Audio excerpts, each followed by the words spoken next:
Hey, what's up guys, it's your girl Papi Brit and I'm back with another video. Before we get started, just make sure to like, comment, and subscribe so you don't miss any of my future videos. I will be posting once a week from here on out.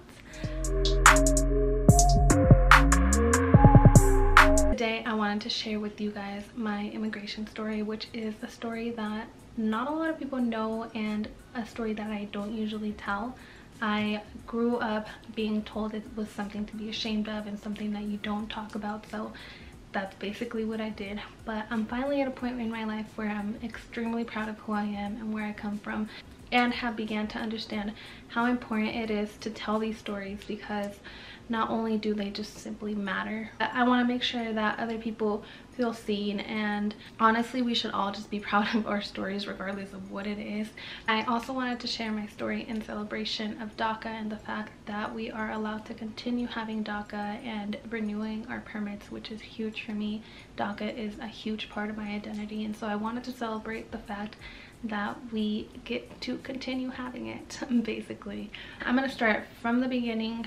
So we'll start from the very beginning, where I was born. I was born and raised in Chihuahua, and I actually grew up there. I was there till I was 7, and then I came to Colorado.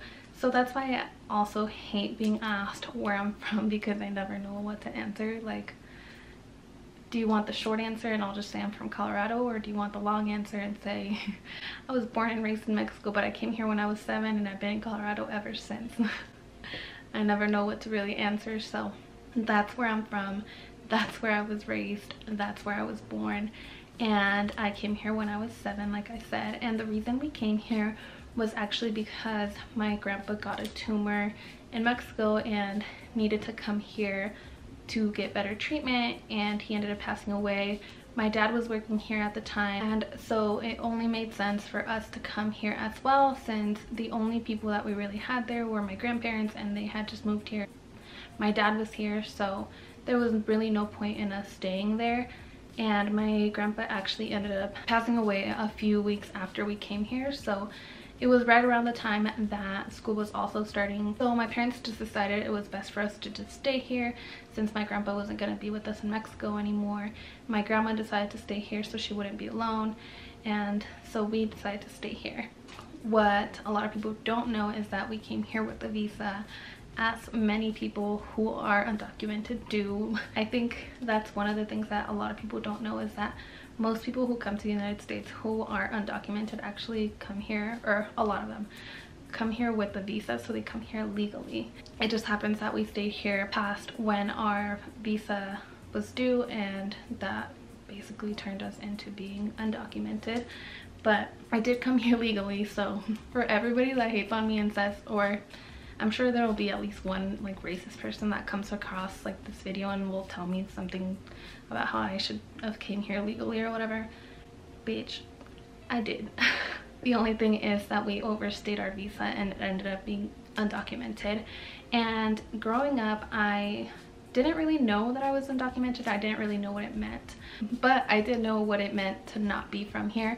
I came here, like I said, when I was 7. I was about to go into the 3rd grade and I didn't know English, so right away I knew it was different. I didn't speak the language. Everybody like made my life hell, and I felt so alone. I literally begged my mom to take us back to Mexico basically every day. I hated the food, I hated the people, I just hated it all, and so I just wanted to go home. But my mom would always have to explain to me that if we left, we wouldn't be able to come back, so that meant that we wouldn't be able to be with my dad. At a very young age, I had to learn that I was different, that something about me was different, and I also grew up having to hide where I was from. For me, my parents always just told me not to say where I was from. They didn't want me to get discriminated against, and you know, there is a lot of fear and sometimes shame, guilt, trauma that comes with being undocumented, and so my parents just didn't want me to have to deal with that, so they told me to just say that I was from here, and so I grew up saying that I was from here.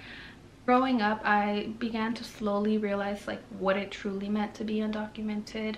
Freshman year of high school, I started this like modeling thing, like these modeling classes that would like get you gigs and train you on how to be a model and take pictures and do ads and all that stuff. And I actually got booked to, I was like 14 or 15, I don't even know how old I was, but I got booked to represent Tampico at Las Fiestas Patrias here in Denver. And so for like however long the Fiestas Patrias go, like 2 or 3 days, I was working like from morning till night representing Tampico, and they were supposed to pay me like $15 an hour, which is like huge when you're 14 or 15, and especially like back then. So I worked the whole weekend, worked my ass off, and then that following week the agency asked me about my social security number and how like they could pay me. So I didn't know what that, like I didn't know that I couldn't legally work. I asked my parents for my social security number so I could get paid, and they had to be like, girl, you don't have one. Like they had to like really sit down and tell me like, you're not going to be able to legally work, you're not going to be able to legally drive, and you're gonna have a lot of restrictions. So I kind of had it in my head that I was gonna have to work under the table. I wasn't gonna be able to continue to school, and I was gonna have to drive but like risk getting arrested. And so that's kind of like what I grew up thinking. Next instance that I remember being undocumented was like my sophomore year of high school, or like junior-ish, where everybody was starting to drive and get their permits and stuff like that. So I asked my parents like, hey, when am I getting my permit? Like, you know, I want to get my permit too. And they had to tell me that I couldn't legally get a license.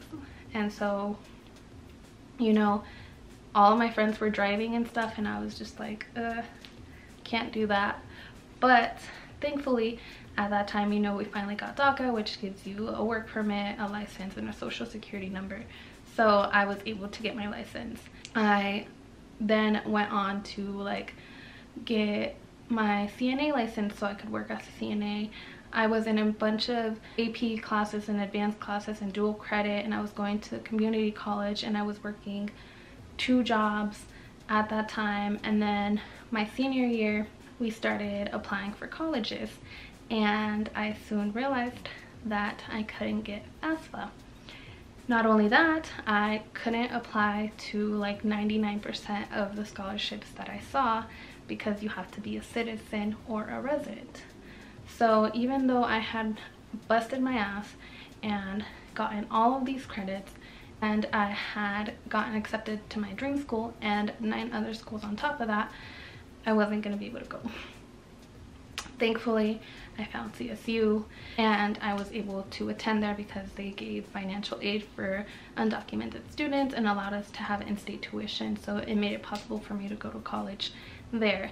However, my dream school, like school I was dying to go to, I got into their honors program, like I was so excited, was the University of Hawaii at Manoa. And I wanted to go there so badly. But I came to realize that when I graduated college, if I decided to go there in Hawaii, my parents wouldn't be able to fly out to my ceremony. Essentially, like one of the biggest reasons that we came to the United States was so that we could continue school in Mexico. The highest I would have gone to was high school, if that. So they wanted to see better for myself, and I was really proud of myself for going to college. But if I went to Hawaii, it meant that I wouldn't be able to see my parents, and they wouldn't be able to see me walk down the stage and get my college degree. And part of the reason that I was doing it was for them, so I couldn't go. And I decided to go to CSU, which was one of the best decisions I made. I'm so thankful for CSU. CSU is the place where I basically learned to be proud of myself and where I came from. It's the first time I opened up about being undocumented, and it was the first time I felt seen.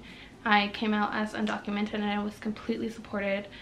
Obviously, there were a lot of people who were really negative and really ugly, especially around the time that I was doing protests and stuff like that. I remember there was so much hate in regards to me being undocumented.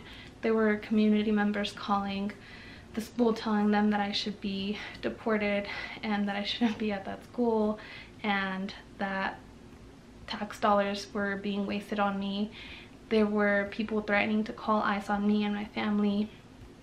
There were articles that went up on Facebook, and there was so many, like all of my mentors like rushed to tell me not to look at the comments, because those comments were literally the ugliest things that the ugliest things I've ever read about me and my family. And it wasn't until then that I realized how much people hate people who are undocumented and who come here trying to find a better life. And so that's why I want to share my story, because even though it's hard, it's a story that needs to be heard and needs to be told. I want people to be proud of where they come from. Where you come from is valid. Your status is valid. What you do is valid. You don't have to be an outstanding immigrant and be the greatest person ever. You could just be you, and that is more than enough. It is a valid reason for you to be here. So I just want people to know that allies, the people who have always supported me, the people who stand by immigrants and undocumented people and people that have DACA, thank you, because it is a really scary feeling and it's a really lonely feeling. And to the people that are undocumented that have DACA, I just want you to know that I feel you, I see you, and just be proud of yourself, be proud of where you come from. Basically, that's my story, how I came here, when I came here, and my experience growing up undocumented. Thankfully now, you know, I'm so thankful for DACA. Hopefully someday we'll have an actual path to citizenship, not only for us, but also our parents and our family members. But I just want to say, like, be proud of yourself regardless of your status or where you come from.